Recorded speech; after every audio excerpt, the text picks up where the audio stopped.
O tema da mensagem de hoje é Vivendo Cheios do Espírito. Você pode repetir comigo? Diga: vivendo cheios do Espírito. E essa é uma mensagem sobre o cristianismo autêntico que Jesus pretendia quando inaugurou a igreja lá em Pentecostes, e também sobre a igreja que Jesus espera que sejamos até a sua volta. Uma igreja que vive um cristianismo autêntico. Então o que nós vamos fazer aqui é refletir sobre como o ser cheios do Espírito deve impactar a nossa vida cristã normal e o nosso testemunho de Jesus no mundo. Porque, veja, irmãos, o mundo não precisa de mais igrejas abertas. Igrejas abertas é uma coisa boa? Sim. Mas você deve concordar comigo que há igrejas há igrejas no mundo, há igrejas abertas no mundo suficiente para a salvação do mundo todo, a não ser naqueles lugares onde o evangelho ainda não chegou e para onde missionários estão sendo enviados.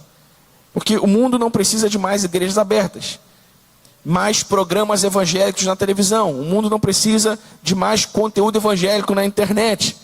O mundo precisa, preste atenção no que eu vou dizer agora, porque isso tem a ver comigo, tem a ver com você, tem a ver com o que Deus está nos comunicando nessa manhã. O mundo precisa de uma revelação clara e incontestável da pessoa de Jesus e da realidade do seu reino na vida de cada crente nascido de novo, vivendo esse cristianismo autêntico, esse cristianismo vibrante, vivendo cheios do Espírito. Amém, irmãos? É disso que o mundo precisa. Então, se nós desejamos responder a pergunta como nós podemos causar um impacto significativo no mundo como a igreja de Jesus, nós podemos e devemos causar um impacto significativo no mundo como igreja de Jesus, vivendo esse cristianismo autêntico e vibrante, vivendo cheios do Espírito, para revelar no mundo a Jesus e a realidade do seu reino. Quantos querem ser cheios do Espírito aqui nessa manhã? Amém? Glória a Deus. Então abra sua Bíblia comigo em Efésios capítulo 5.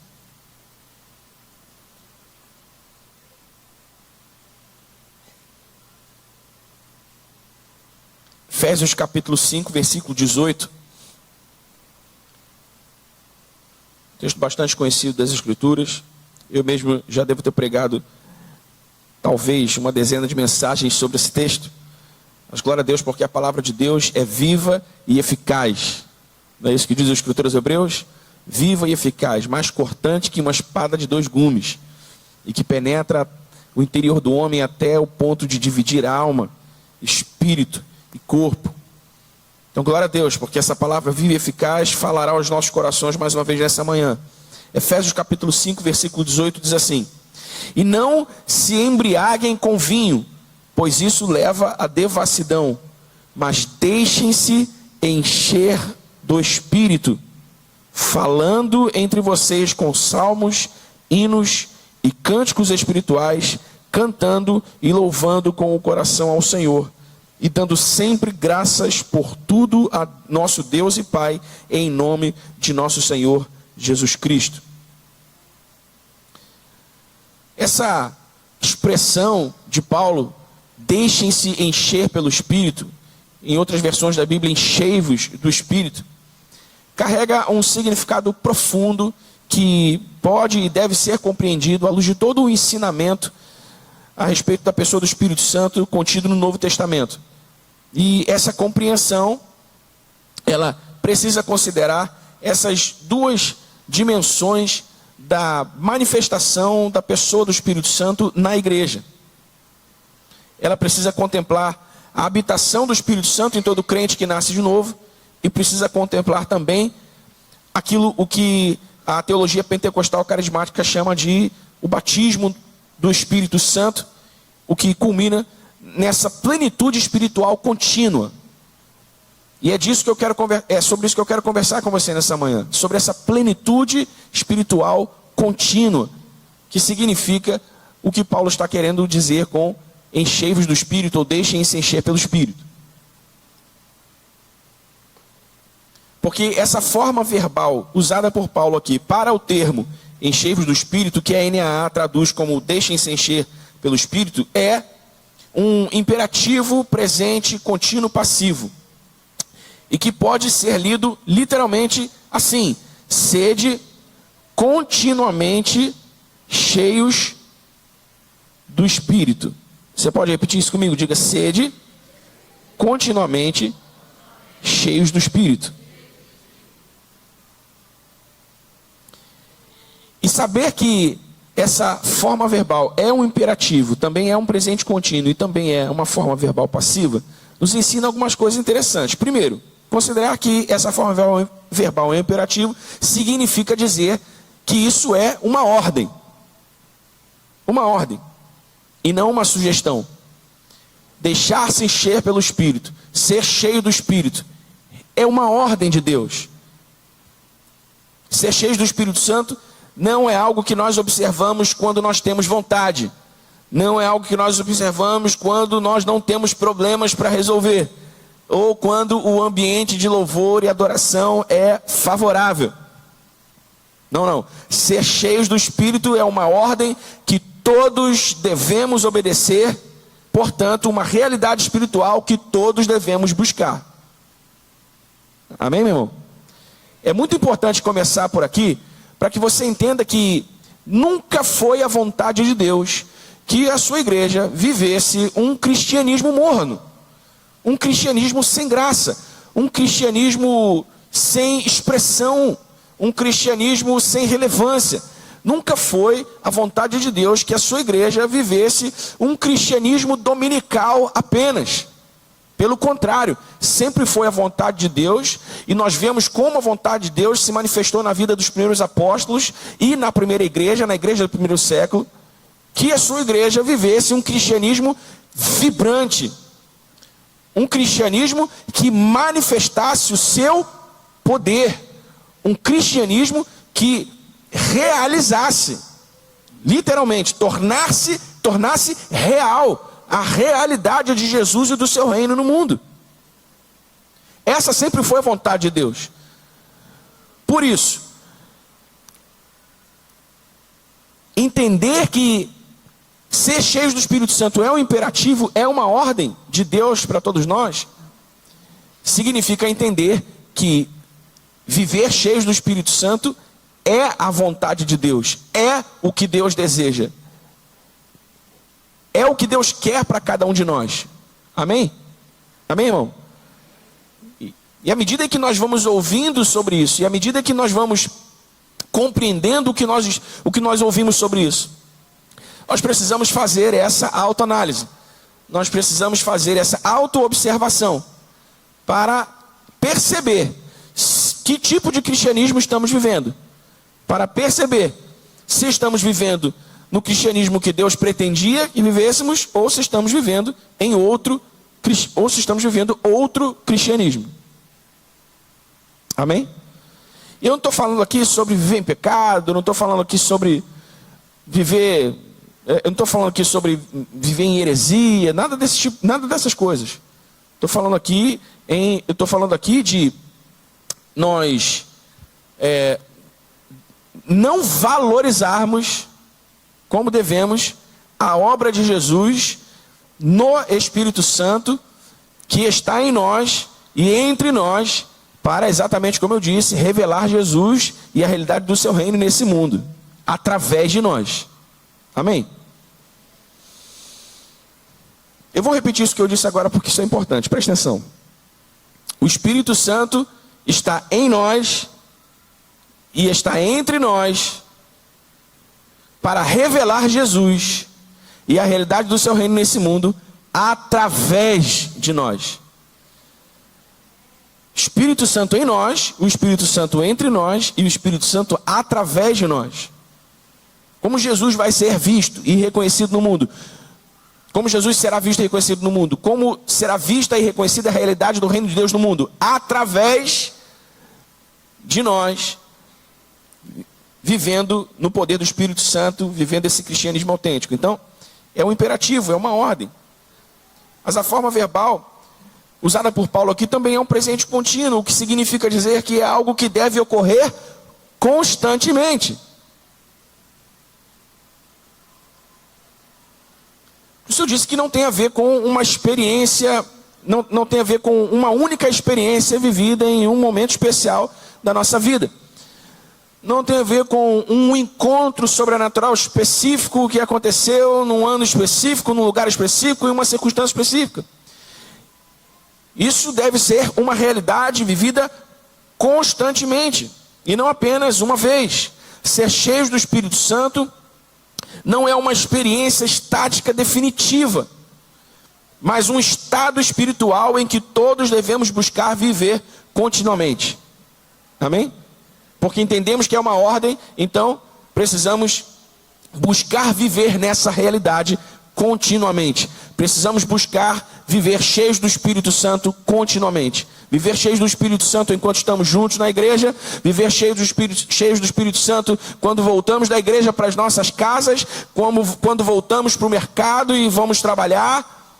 Precisamos viver sob essa consciência de que é uma ordem de Deus e que é o que Deus deseja e é o que nós precisamos buscar viver continuamente.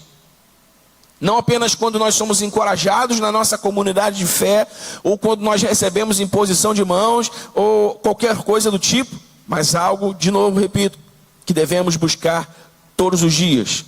Algo que deve ser parte da nossa vida cristã normal. A vida cristã normal, a vida de um crente normal, é uma vida cheia do Espírito. Amém, irmão? Eu estou repetindo demais essa expressão aqui, porque é o tema da mensagem.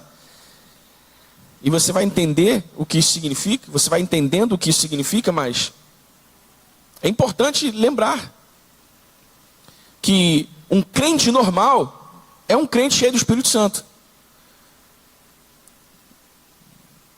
Por isso é importante também entender o que é ser cheio do Espírito Santo. Para que a gente possa fazer, como eu disse lá no princípio, essa autoanálise, essa autoavaliação.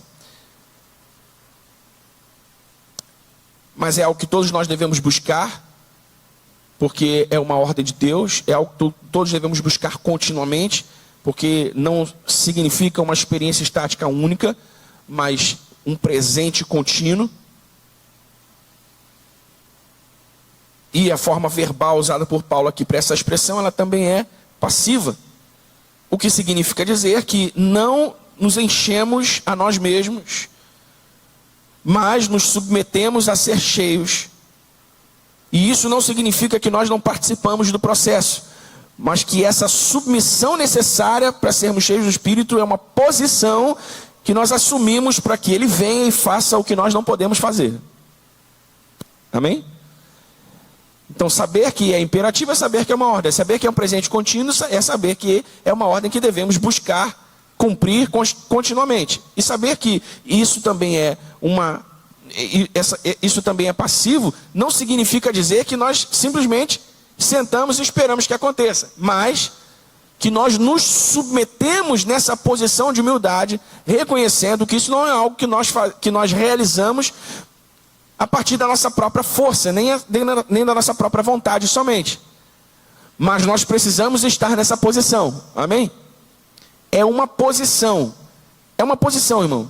É mais ou menos como se eu fosse esse copo e a água nessa garrafa fosse o Espírito Santo e o copo só pudesse ser cheio na posição, o copo só pudesse ser cheio nessa posição. Então, se ele não estiver nessa posição, em qualquer lugar onde eu derramar água, a água não vai encher o copo, certo? Então, é essa posição de submissão, essa posição de humildade, essa posição de fidelidade, essa posição de obediência, essa posição de temor e reverência, essa posição de fome, essa posição de anseio, essa posição de paixão, essa posição de apreço, essa posição de, essa posição de valor. É essa posição em que nós devemos estar para ser cheios do Espírito Santo. Então ele vem e faz o que ele deve fazer, o que ele quer fazer. Mas ele nos encontra no lugar certo para isso. Amém? fazendo uma analogia com o Antigo Testamento, um dos episódios mais impressionantes no ministério profético de Elias foi quando Elias, lá no Monte Carmelo, enfrentou os... quantos eram? 450? Mas eram 450? 450. Quem na dúvida se era 450 ou 750? 400. Botei 50 a mais para fazer Elias parecer mais forte. Não, 400. Quando Elias, lá no Monte Carmelo, enfrentou os 400 profetas de Baal. Se a gente voltar lá no texto que conta essa história, a gente vai ler claramente que a primeira coisa que Elias fez,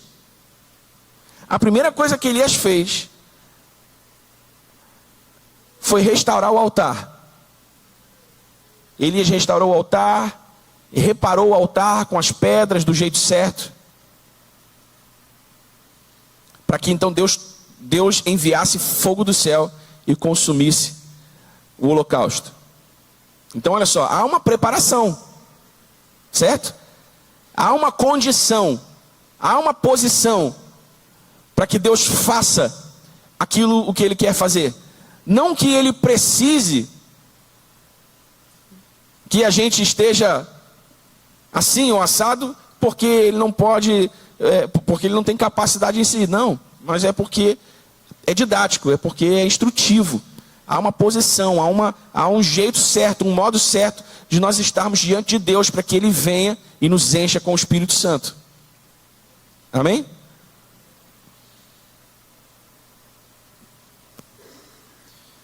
Então isso é imperativo, é uma ordem, isso é um presente contínuo, é algo que devemos buscar constantemente. Isso também é passivo, porque nós entendemos que nós não somos nós quem nos enchemos a nós mesmos, mas nós nos colocamos na condição, nós nos colocamos na posição e Ele nos enche. Então é preciso saber que há essas duas dimensões da nossa experiência pessoal com o Espírito Santo. A habitação permanente do Espírito em nossos corações, o que acontece com o novo nascimento, e a plenitude espiritual contínua, que é esse revestimento de poder sobrenatural.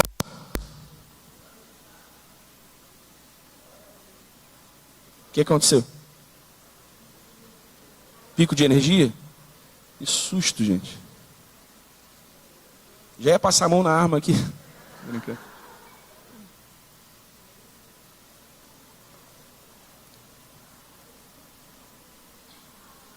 Vou até precisar de mais café, Felipe, por favor. Me ajuda. Obrigado, irmão. Então, a habitação permanente do Espírito Santo em nós, o que acontece com o novo nascimento, e há o batismo no Espírito Santo, há esse revestimento de poder sobrenatural para o testemunho de Jesus e do Evangelho. O que, como eu disse lá no início, culmina nessa plenitude espiritual contínua. Então, todos os crentes têm o Espírito Santo. Eu tenho o Espírito Santo, você tem o Espírito Santo, você. Todo mundo que nasceu de novo, pela fé em Jesus, tem o Espírito Santo habitando no seu coração. Você pode dizer glória a Deus por isso, irmão? Que maravilha, né? Todos temos o Espírito Santo. Passagens como, por exemplo, Romanos capítulo 8, versículo 9, que diz assim: vocês, porém, não estão na carne, mas no Espírito, se de fato o Espírito de Deus habita em vocês. E se alguém não tem o Espírito de Cristo, esse tal não é dele. Então veja, Paulo está afirmando aqui claramente que se alguém não tem o Espírito de Cristo, esse tal não é dele. Ou seja, a habitação do Espírito Santo é uma realidade em todos os que nasceram de novo. Quantos nasceram de novo aí? Maravilha. Então é sobre mim e sobre você. Todos temos o Espírito Santo em nós, porque o Espírito habita no coração regenerado, e é Ele quem nos santifica, e é Ele quem nos dá a convicção do nosso pecado e da nossa necessidade de arrependimento. É Ele quem nos dá a convicção de que nos tornamos filhos de Deus. É Ele mesmo, como disse Paulo também lá em Efésios capítulo 1, versículos 13 e 14, o selo da nossa salvação, a garantia da nossa salvação, a marca de que somos de Deus. Todos temos o Espírito Santo, amém?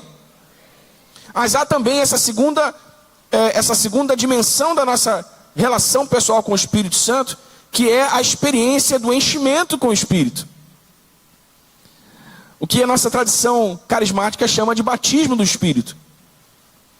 Veja, a teologia carismática entende o batismo no Espírito como uma experiência subsequente à conversão. Exatamente porque, como Paulo disse, é o que acontece, ou deve acontecer, continuamente. Amém? E esse enchimento com o Espírito Santo, além de outras coisas, ele nos capacita com o poder sobrenatural de Deus para o testemunho do Evangelho. Como nós vemos nas palavras de Jesus para os discípulos, conforme registrou Lucas em Atos capítulo 1, versículo 8. Fiquem em Jerusalém, que Jesus disse para os discípulos, até que do alto vocês sejam revestidos de poder. Por quê? Porque o enchimento com o Espírito Santo traz esse poder de Deus que nos capacita a testemunhar Jesus e o Evangelho de maneira ousada, de maneira corajosa. Então nós vemos lá em Atos que havia muitas pessoas que já haviam crido e recebido o Espírito Santo como o seu regenerador, já haviam nascido de novo.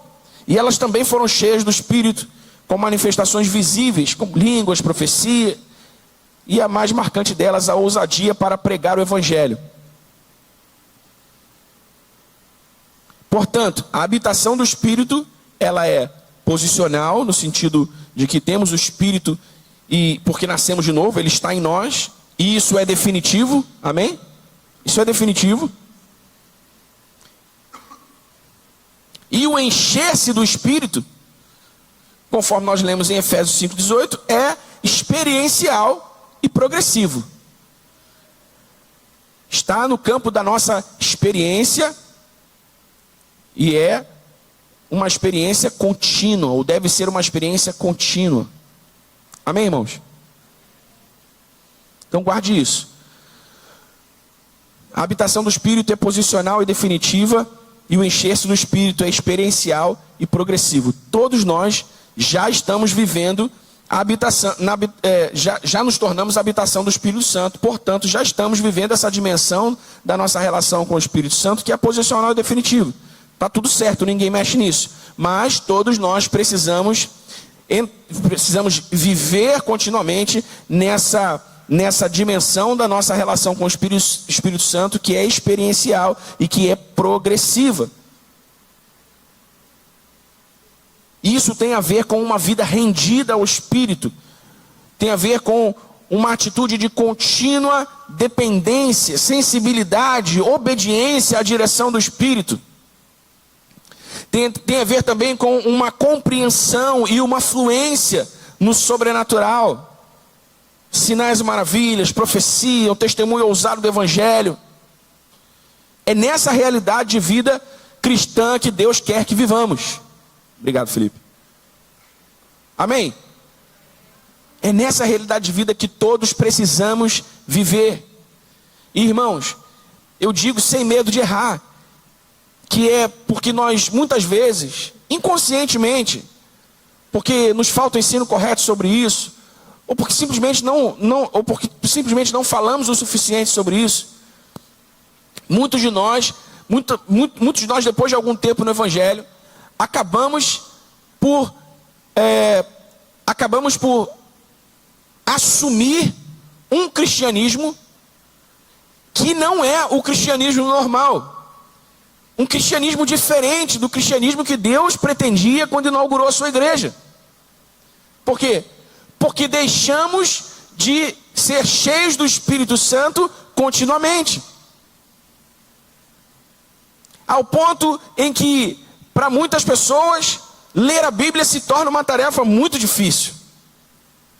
Ao ponto em que, para muitas pessoas, depois de algum tempo no Evangelho, orar com fervor se torna uma tarefa muito difícil. Ao ponto em que para muitos de nós, depois de algum tempo no Evangelho, não ver, não testemunhar sinais e maravilhas, milagres, não perceber o espírito profético da igreja fluindo entre nós e através de nós, se tornou normal. E é até uma surpresa quando acontece, não é? Ao ponto em que Muitos de nós, depois de algum tempo no Evangelho, já não testemunhamos mais a Jesus e o seu reino, aonde quer que vamos, porque somos dominados pelo medo, porque somos dominados pela indiferença muitas vezes, porque somos dominados pelo orgulho, porque o que vão pensar se eu disser isso, o que vão dizer de mim se eu fizer isso, como as pessoas vão me receber se eu me posicionar assim, se eu me posicionar assado, será que eu vou deixar de ser aceito na roda, será que eu vou deixar de ser aceito pela turma, se eu me posicionar como eu devo me posicionar como cristão? Para muitos de nós, depois de algum tempo no Evangelho, esse se tornou o cristianismo normal que vivemos, mas esse não é o cristianismo normal que a Bíblia ensina. O cristianismo normal que a Bíblia ensina é um cristianismo autêntico e vibrante, vivido por crentes que estão sempre enchendo-se com o Espírito Santo. Amém? Que estão sempre entrando nessa posição de completa rendição ao Espírito. Que estão sempre nessa posição de completa dependência do Espírito. Quantos de nós já não quebramos a cara, perdão pela expressão, mas quantos de nós já não quebramos a cara com decisões erradas, com escolhas mal feitas, simplesmente porque agimos com base na nossa própria sabedoria, não gastamos 1 minuto de oração para ouvir o Espírito Santo, não consideramos o conselho de homens e mulheres de Deus espirituais e suficientemente sábios para nos ajudarem a encontrar a melhor solução. E aí depois de quebrarmos a cara, nós voltamos a Deus em humildade, dizendo: Senhor, eu errei, me perdoa, não era isso que eu deveria fazer, não era assim que eu deveria fazer, não era isso que eu deveria falar, eu não devia ter quebrado esse relacionamento, eu não devia ter ido a tal lugar, eu não devia ter feito tal coisa. Então nós precisamos entender no fundamento desse ensino, que o cristianismo vibrante e autêntico, marcado por essa completa rendição, por essa completa dependência, por essa fluência no sobrenatural, por essa familiaridade com as manifestações sobrenaturais do poder de Deus, é o cristianismo normal que Jesus pretendia para a sua igreja, e é o que nós devemos buscar todos os dias. Nós devemos, irmãos, em nome de Jesus, me entendam, nós devemos fazer guerra contra a mornidão espiritual. Nós devemos fazer guerra contra a inação espiritual. Nós devemos fazer guerra contra toda forma de cristianismo que oculta o poder do Espírito Santo, que oculta a fluência do Espírito Santo através de nós. Nós precisamos fazer guerra, porque o espírito desse mundo está fazendo guerra contra a igreja. E o objetivo do espírito desse mundo, ao fazer guerra contra a igreja, é encerrá-la, é trancá-la nesse lugar de mornidão, nesse lugar de indiferença, porque aí a igreja é inofensiva, porque a igreja não representa perigo nenhum. Faz sentido ou não? Enquanto os primeiros apóstolos estavam avançando com o reino de Deus em Jerusalém, em Samaria e para os confins da terra, cheios do Espírito Santo por causa do Pentecostes, e se movendo em sinais e maravilhas, e curas, e sinais espetaculares dos céus aconteciam através deles. E veja, irmãos, eu não estou dizendo que, embora eu pudesse, sabe, que é isso que tem que acontecer sempre, e é isso que evidencia a presença do Espírito. Não é isso. Mas enquanto eles avançavam com o reino de Deus nessa condição, a igreja era temida. Não se tinha medo da igreja em algum ponto da história, mas se tinha respeito pela igreja, se tinha reverência à presença da igreja.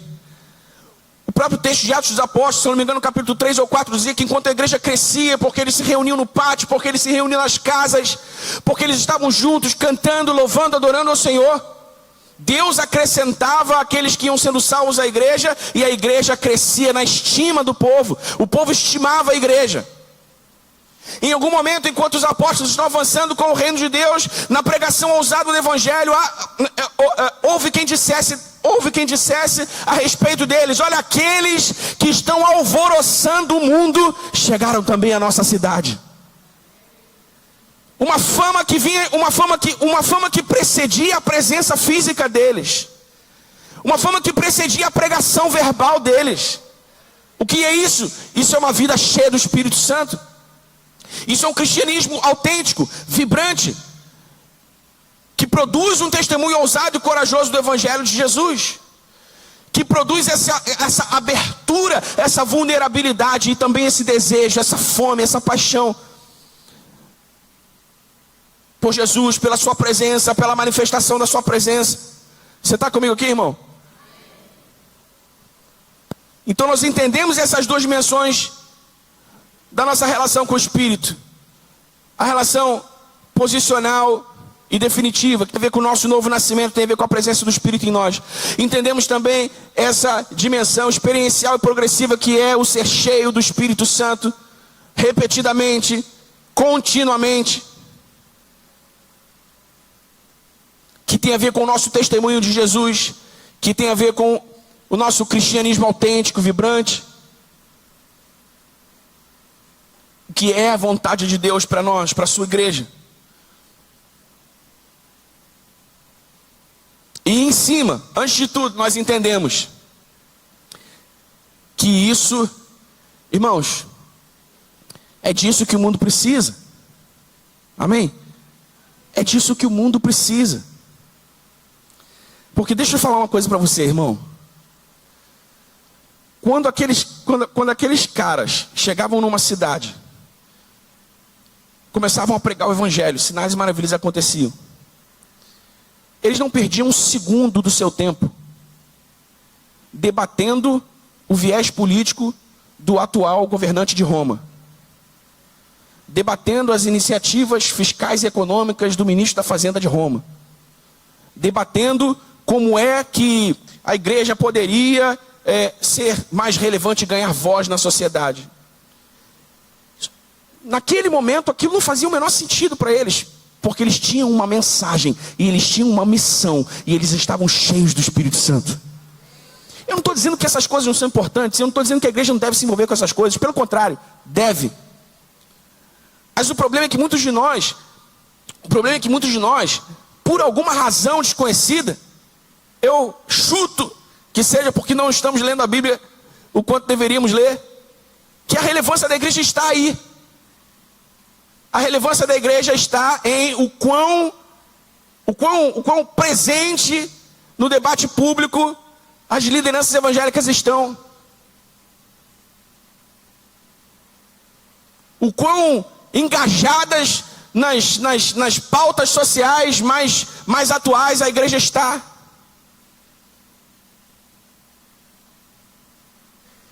De novo, isso é importante, isso tem o seu lugar.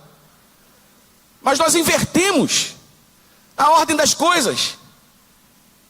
Nós achamos que está aí a relevância da igreja. Não, a relevância da igreja não está aí. A relevância da igreja está em cada crente nascido de novo, vivendo cheio do Espírito Santo e dando testemunho ousado e corajoso do Evangelho por onde quer que vá.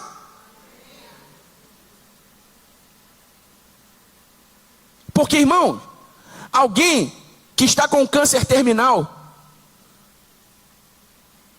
não quer ouvir ideologia política, de esquerda ou de direita, quer ser curado. Alguém que tem fome, um pobre, um necessitado, não quer ouvir se o governo está taxando demais, se o aumento do IOF vai fazer diferença no nosso... Ele quer comer. O quebrado de alma, o quebrado de coração, não quer saber se em 2026 quem vai governar é a esquerda ou a direita. Ele quer ser consolado.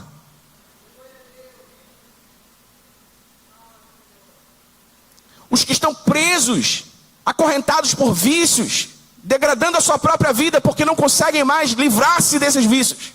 Acredite, irmãos, há quem diga, inclusive isso sai da boca de muitos crentes, foi ele que procurou isso, está vivendo essa vida porque quer, irmão. Eu tive um adicto na minha família. Eu sei o que é isso.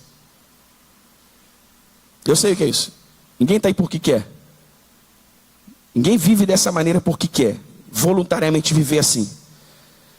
E se isso parece, se isso parece verdade para alguns, é porque a sua mente, a mente dessa pessoa já está absolutamente cauterizada na sua condição sem Deus. Ele aceita então que aquela é a sua condição, que aquilo define quem ele é, mas não, ele é um filho de Deus, uma filha de Deus, amado por Deus, carece da graça e da misericórdia de Deus, e que quer a graça e a misericórdia de Deus, mas não sabe onde encontrá-la, não sabe como encontrá-la.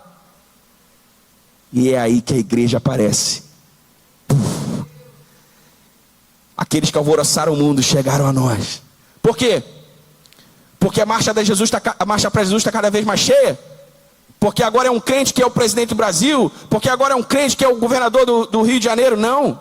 Porque o pobre é alimentado. Porque as viúvas são amparadas. Porque os cegos veem, os surdos ouvem. Porque o evangelho é anunciado com coragem e ousadia. Amém, irmãos?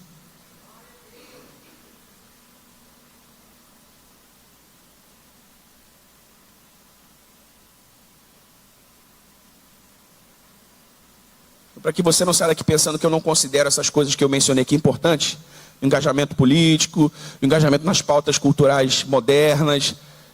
Irmão, de novo, isso é importante, isso tem o seu lugar. Mas o problema é que tem um monte de crente, e aí eu estou sendo bem vulnerável falando do meu coração para você. Tem um monte de crente que não faz absolutamente a menor ideia do que está falando, e fala tanta bobagem, e cria tanta cisane, cria tanta discussão, e às vezes dá preguiça de entrar nessas conversas. Mas a gente precisa entrar nessas conversas, a gente precisa fazer e falar aquilo que representa a vontade de Deus, a respeito da nossa nação, da nossa cidade, do nosso bairro, a respeito das vidas que importam para Deus. Nós só não podemos nos esquecer de que nós já somos igreja, porque já temos o Espírito, e porque já somos igreja, agora precisamos nos engajar antes de qualquer coisa. Antes de nos engajarmos politicamente, antes de nos engajarmos com as pautas culturais, sociais, modernas, precisamos nos engajar com a missão de Deus. Amém? A missão de Deus é avançar o seu reino, os limites do seu reino. Não foi isso? João Batista mandou perguntar para Jesus: é você mesmo Cristo? Mandou os discípulos dele perguntarem. Pergunta lá para ele. Se é ele mesmo Cristo, assim tem que esperar outro. O que Jesus falou para João? Volta e avisa para João.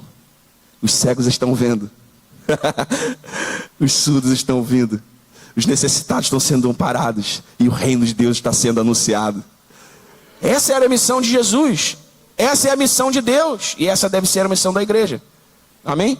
Então ore pelo seu país, ore pelos seus governantes, ore por aqueles que nos lideram politicamente, economicamente. Ore por aqueles que nos lideram socialmente, enquanto instituição nacional. Mas não se esqueça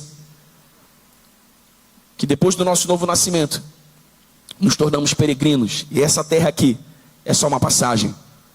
Nós estamos a caminho da glória celestial de Jesus. E enquanto estamos a caminho de lá, Ele conta conosco como embaixadores do seu reino. Amém? Não dá para ser um embaixador do reino de Deus vazio do Espírito. Nós precisamos ser cheios do Espírito.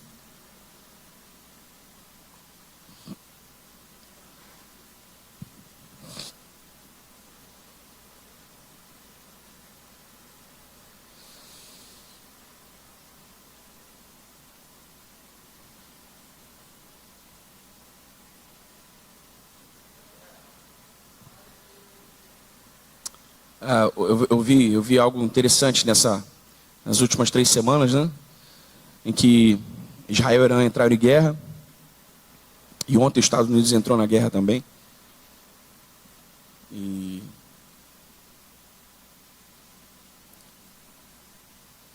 eles comemorando a vitória de Israel e dos Estados Unidos. De certa forma, é uma alegria que faz sentido, algum sentido. No sentido de que o mal está sendo detido. Mas, irmãos, se a gente pensar, sabe, ore pela paz em Jerusalém, ore pela não sei o quê. Mas, irmãos, sejamos honestos. Sejamos honestos. E os iranianos morrendo? E os israelenses que não tem nada a ver com isso morrendo? Sem Cristo? Famílias inteiras dizimadas. Ok, não se pode fazer guerra sem nenhum dano colateral como esse. Mas nós não podemos simplesmente só comemorar a vitória de Israel, irmão. Nós precisamos chorar pelos que sofrem no Irã. Nós precisamos chorar pelas famílias quebradas, pelos órfãos dessa guerra. Entende? É desse espírito que eu estou falando, irmão. É desse espírito que eu estou falando, porque a igreja no Ocidente está tão inebriada. Mas Paulo diz, não vos embriagueis com vinho, porque às vezes a sensação que dá é que a igreja está inebriada, quando devia estar cheia do Espírito. Então nós precisamos nos lembrar sempre. Nós precisamos nos lembrar sempre quem nós somos, o que estamos fazendo aqui, para onde estamos indo e como devemos viver até chegarmos ao nosso destino. Amém? Amém, irmãos? Cheios do Espírito Santo, seremos capazes de dar um testemunho vivo e ousado do Evangelho. Cheios do Espírito Santo, seremos capazes de orar com coragem por aqueles que precisam. Cheios do Espírito Santo, doar generosamente nunca mais será um problema. Cheios do Espírito Santo, nós não pensaremos duas vezes antes de ajudar um necessitado, antes de ajudar um pobre, um falido, um quebrado, porque sabemos que Deus está nesse negócio e que Deus nos garante o nosso suprimento, a nossa provisão. Cheios do Espírito Santo, nós avançamos com o reino de Deus. Cheios do Espírito Santo, irmãos, cheios do Espírito Santo, presta atenção, nós tornamos o nosso casamento e a nossa família um modelo para o mundo. Cheios do Espírito Santo, nós educamos nossos filhos no temor do Senhor e eles se tornam um modelo para a sua geração. Cheios do Espírito Santo, nós formamos líderes na igreja, lideranças comunitárias. Cheios do Espírito Santo, nós levantamos homens e mulheres que vão para dentro das esferas da sociedade, carregadas com o poder de Deus, para manifestar o poder de Deus no mercado, para manifestar o poder de Deus na educação, para manifestar o poder de Deus na pessoa do Espírito Santo, na economia, na política. Mas para nós começa numa vida cheia do Espírito. Amém? Para nós começa numa vida cheia do Espírito, depois do novo nascimento. Então nós precisamos buscar ser cheios do Espírito Santo. E como nós fazemos isso? Voltando então para Efésios capítulo 5, versículo 18. Paulo diz, e não vos embriagueis com vinho no qual há dissolução, mas enchei-vos do Espírito, ou deixem-se encher pelo Espírito, falando entre vós com salmos, entoando e louvando de coração ao Senhor, com hinos e cânticos espirituais.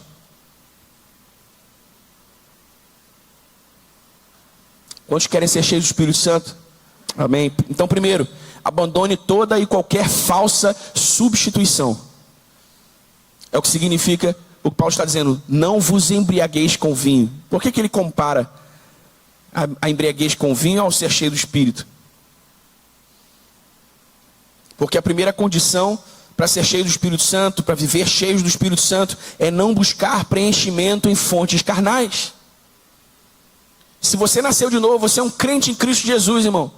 Não busque saciar a sua fome emocional, a sua fome espiritual, em qualquer outra coisa que não seja o Espírito Santo. Porque isso é correr atrás do vento. Há uma fome em nosso interior. Há um desejo em nosso interior. E nós não podemos buscar saciar essa fome e esse desejo em fontes carnais. O vinho aqui representa qualquer tipo de fuga emocional ou qualquer tipo de prazer ilusório. Vícios. E não é só vícios em substâncias ilícitas não, tá, irmão? Vícios de todos os tipos. Vícios, distrações, orgulho, autossuficiência. Tudo isso é como o estar embriagado com o vinho. Tudo isso é buscar preenchimento, é buscar saciedade emocional e espiritual em fontes erradas. E aí nós precisamos nos perguntar, o que nós estamos fazendo para preencher essa necessidade interior, a necessidade dessa saciedade interior? O que estamos fazendo, o que estamos usando para preencher o nosso interior em vez do Espírito?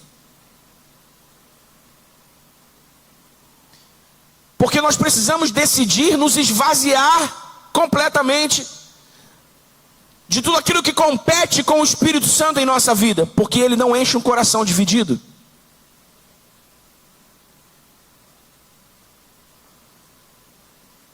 Amém? Ele não enche um coração dividido. Então o que dentro de nós hoje rivaliza, compete com o Espírito Santo? Que prazer, que necessidade, que está enchendo o nosso interior.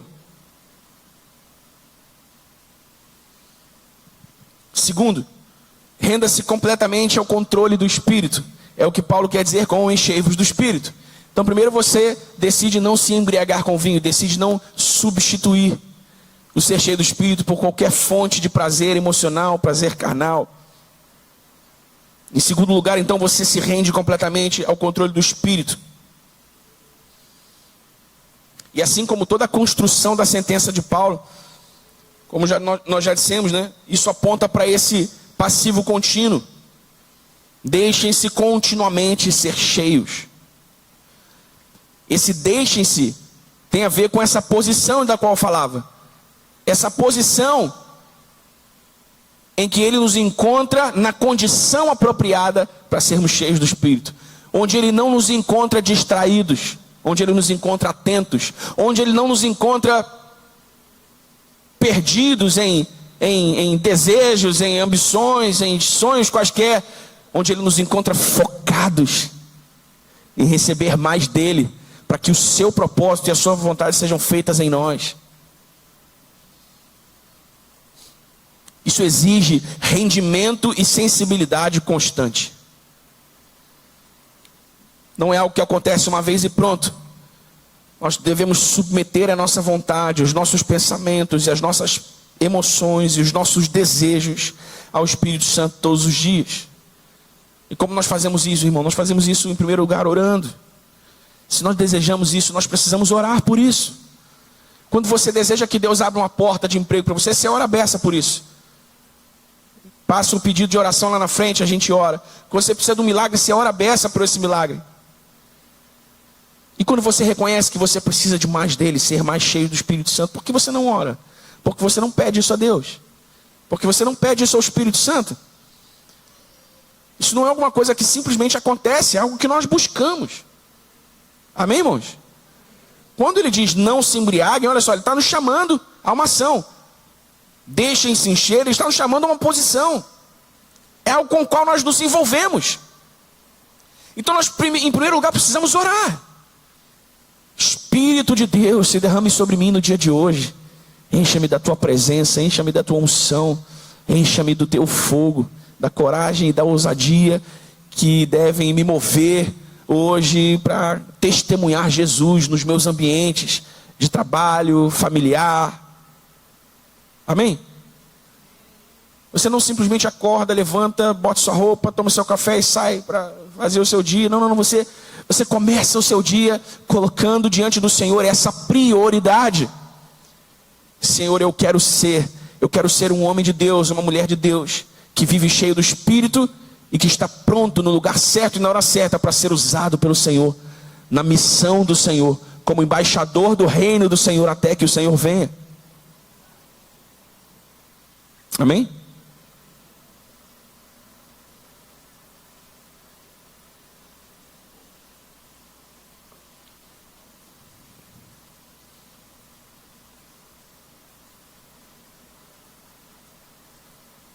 Terceiro lugar, alimente a sua mente e os seus lábios com a palavra de Deus. Paulo diz, falando entre vós com salmos. Alimente os seus lábios e a sua mente com a palavra de Deus. Uma pessoa cheia do Espírito tem a palavra de Deus nos lábios e no coração. Fato, irmão. Uma pessoa cheia do Espírito Santo está ocupada falando, está ocupada pensando, está ocupada compartilhando, está ocupada trocando, está ocupada buscando saber mais e receber mais de Deus por meio da sua palavra. Amém? Então, de novo, a palavra de Deus precisa ocupar lugar central no nosso cristianismo. Amém? Lugar central.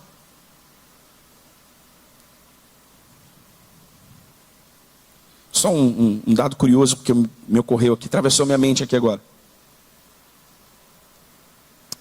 Há estudos científicos que estão tentando dar conta dos prejuízos intelectuais para aqueles que agora, a partir do advento das inteligências artificiais, passam a usar a inteligência artificial para qualquer atividade intelectual. Uma vez eu ouvi um homem de negócios dizendo como ele se orgulhava. Eu achei aquilo muito estranho, dizendo como ele se orgulhava de não ler mais. Eu falei, ué, mas não era o contrário?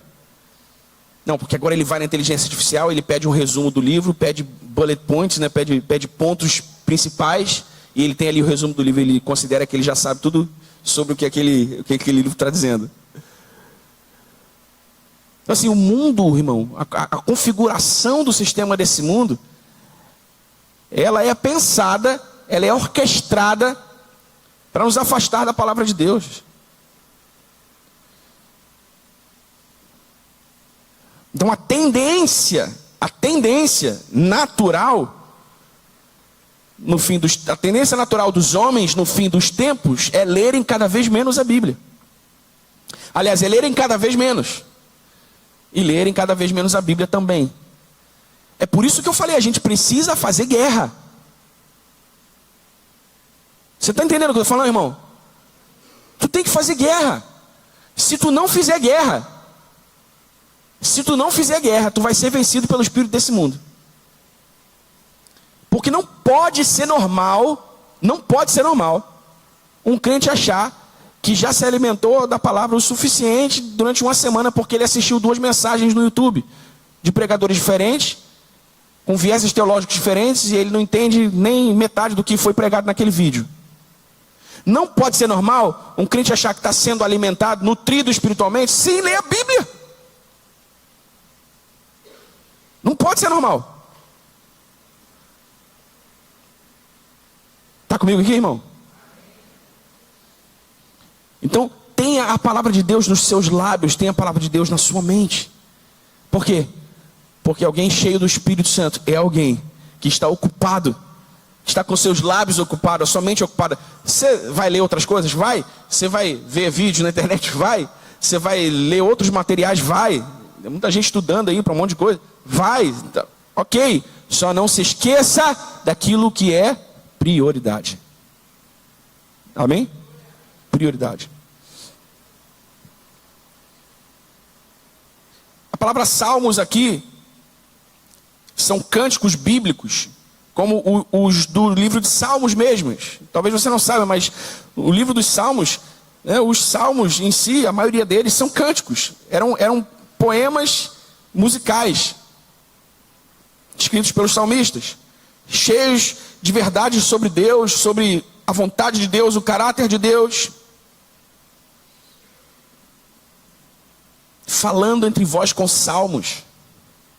Fale a palavra, fale da palavra. Medite na palavra, compartilhe a palavra com outros. Amém, irmão? Em João capítulo 15, versículo 3, Jesus diz: vós já estáis limpos pela palavra que eu vos tenho falado. A palavra de Deus limpa. Limpa. Maus pensamentos não desaparecem com força de vontade. Maus pensamentos não desaparecem com oração. Maus pensamentos desaparecem com a lavagem da palavra. Amém? Então, muitas vezes as pessoas são tomadas por pensamentos maus e não combatem esses pensamentos. Vamos para crentes, né? Os crentes são tomados por pensamentos ruins, não combatem esses pensamentos ruins da maneira certa. Até oram, Senhor, tira esse pensamento da minha cabeça, tira esse... Mas, irmão, se você não encharcar a tua mente com a palavra de Deus, e empurrar para fora da tua mente esses pensamentos a partir da palavra de Deus, você já fez essa experiência, né? Eu pegasse aqui, colocasse qualquer sujeirinha, e a água ficasse amarela ou vermelha, e eu abrisse uma torneira em cima desse copo cheio, e deixasse a torneira aberta. O que ia acontecer? Hã? a água ia se renovando e a sujeira ia sair. É essa a lógica. É essa a lógica. Enquanto há pensamentos impuros, enquanto há sentimentos impuros, enquanto há... eu preciso manter a torneira aberta. Amém? Eu preciso manter a torneira aberta.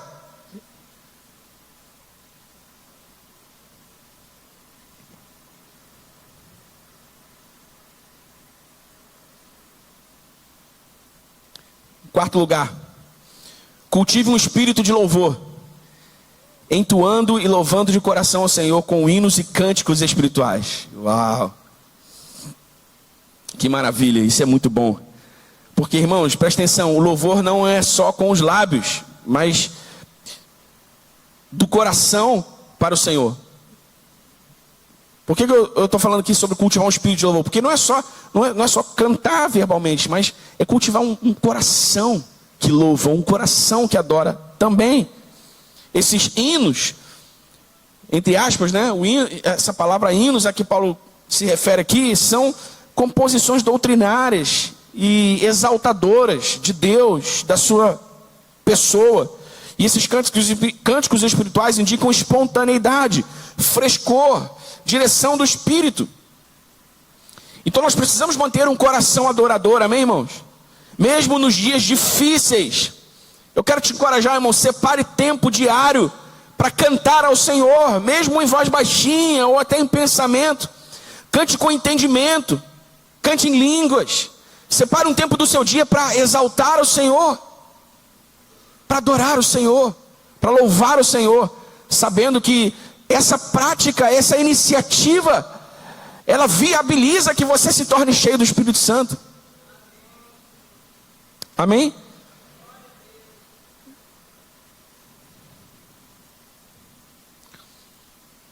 Em quinto e último lugar, viva com gratidão e humildade. Paulo diz, dando sempre graças por tudo a nosso Deus e Pai, em nome de nosso Senhor Jesus Cristo, sujeitando-vos uns aos outros no temor de Cristo. Gratidão contínua gera sensibilidade espiritual. Gratidão contínua. Irmão, você tem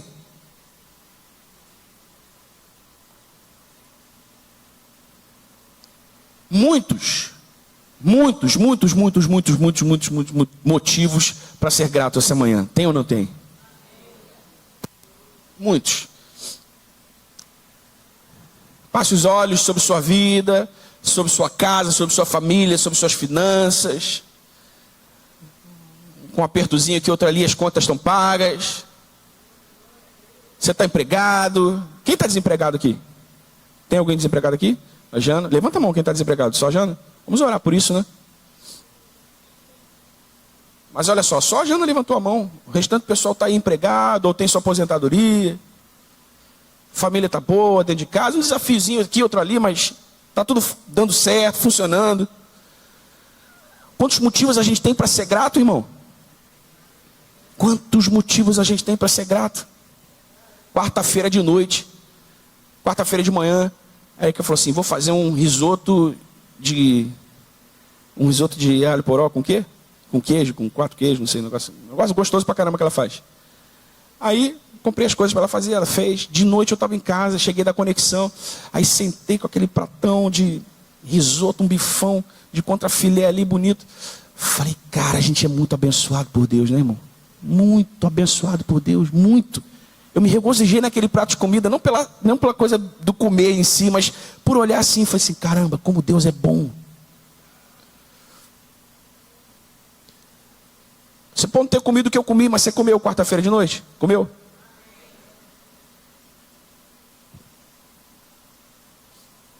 Pode até ter havido quem não comeu quarta-feira de noite.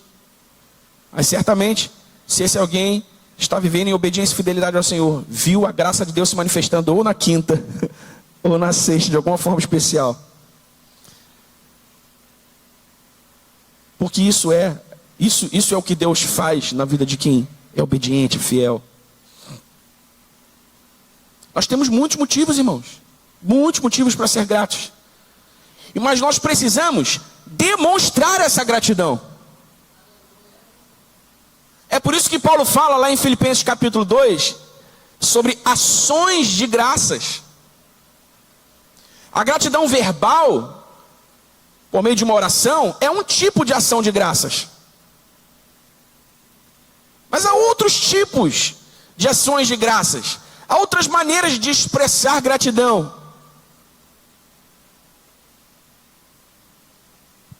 Fato é que nós precisamos cultivar essa gratidão contínua, porque ela gera em nós essa sensibilidade espiritual que nos permite perceber a manifestação da graça de Deus em vários aspectos da nossa vida. Precisamos também cultivar relacionamentos humildes e submissos, respeitosos, sem orgulho, sem competição, porque isso cria um ambiente propício para a ação do Espírito. Amém? Isso cria um ambiente propício para a ação do Espírito. A gente precisa olhar para Jesus e entender Jesus como nosso modelo. Entender Jesus como o nosso perfil modelo. No trato com os outros, na busca pelo Espírito Santo, na reverência e no temor do Senhor, no conhecimento da palavra, na pregação do Evangelho, na submissão à missão de Deus, ao propósito de Deus. Jesus é o nosso modelo, amém, irmão?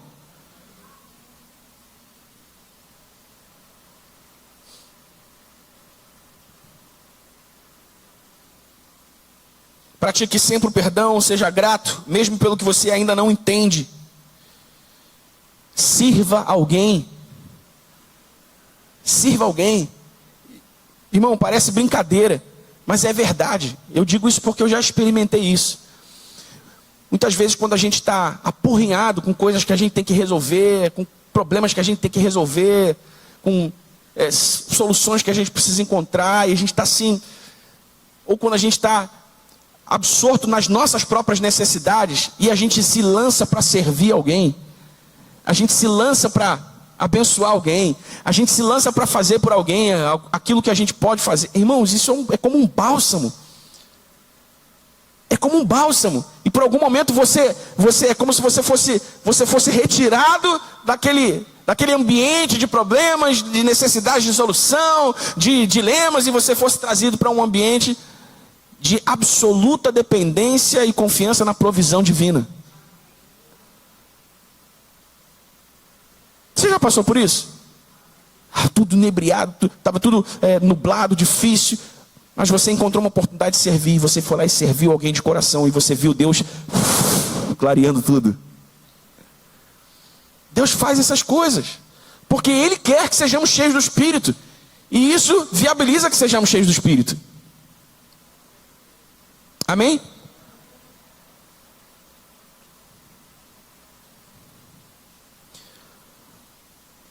Só para fins didáticos, não é? Para que eu encerre aqui essa reflexão. Nós entendemos que ser cheio do Espírito Santo não é uma opção. Amém? É uma ordem. Todos devemos buscar viver cheios do Espírito Santo, mesmo porque isso se torna também uma questão de vida ou morte. Quanto menos cheios do Espírito, mais suscetíveis, mais vulneráveis a sermos tragados pelo Espírito desse mundo. Então, por uma questão de proteção espiritual, nós precisamos buscar ser cheios do Espírito. Então, nós entendemos que é uma ordem, nós entendemos que é um presente contínuo, nós entendemos que isso não é uma coisa que acontece uma vez só. Domingo passado foi muito bom, nós caímos aqui, ficamos adorando até meio-dia, e depois só ano que vem. Não existe. Tem que ser todo dia, irmão, tem que ser sempre, é contínuo. Depois nós entendemos que isso também é passivo, não porque a gente não se envolve, mas porque a gente se coloca nessa condição e nessa posição, onde ele, agora sim, te peguei atento, te peguei no lugar certo. Amém? E aí nós entendemos que há esse esforço, há esse trabalho, há essa medida que nos cabe. E aí então passamos a entender como ser cheios do Espírito. Nas palavras do próprio Paulo, em Efésios capítulo 5, ele disse, em primeiro lugar, que nós precisamos abandonar toda e qualquer substituição. Toda e qualquer substituição. Não procure prazer, saciedade emocional, saciedade espiritual em qualquer outra. Uma vez o pastor Felipe Rabelo esteve aqui, especificamente no aniversário da igreja ano passado, e ele falou algo que tocou profundamente meu coração. Ele disse assim: verdadeiros homens e mulheres de Deus ele usou essa expressão, vão para o sítio para desfrutar. Mas descansar, a gente descansa na presença. A gente descansa na presença dele. A gente vai para a praia para desfrutar, a gente vai num restaurante para desfrutar, mas descansar, quando a gente está cansado, a gente busca a presença. Por isso que Jesus disse: vinde a mim todos vós que estáis cansados e sobrecarregados, e eu vos darei descanso.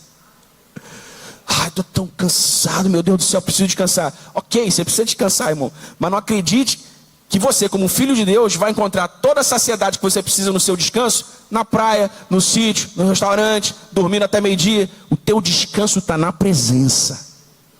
Quando tu vai cansadão para a presença e diz assim: Senhor, eu estou morto, vem, sopra o teu vento sobre mim, renova a minha vida. Aí tu tira um tempo e começa a adorar.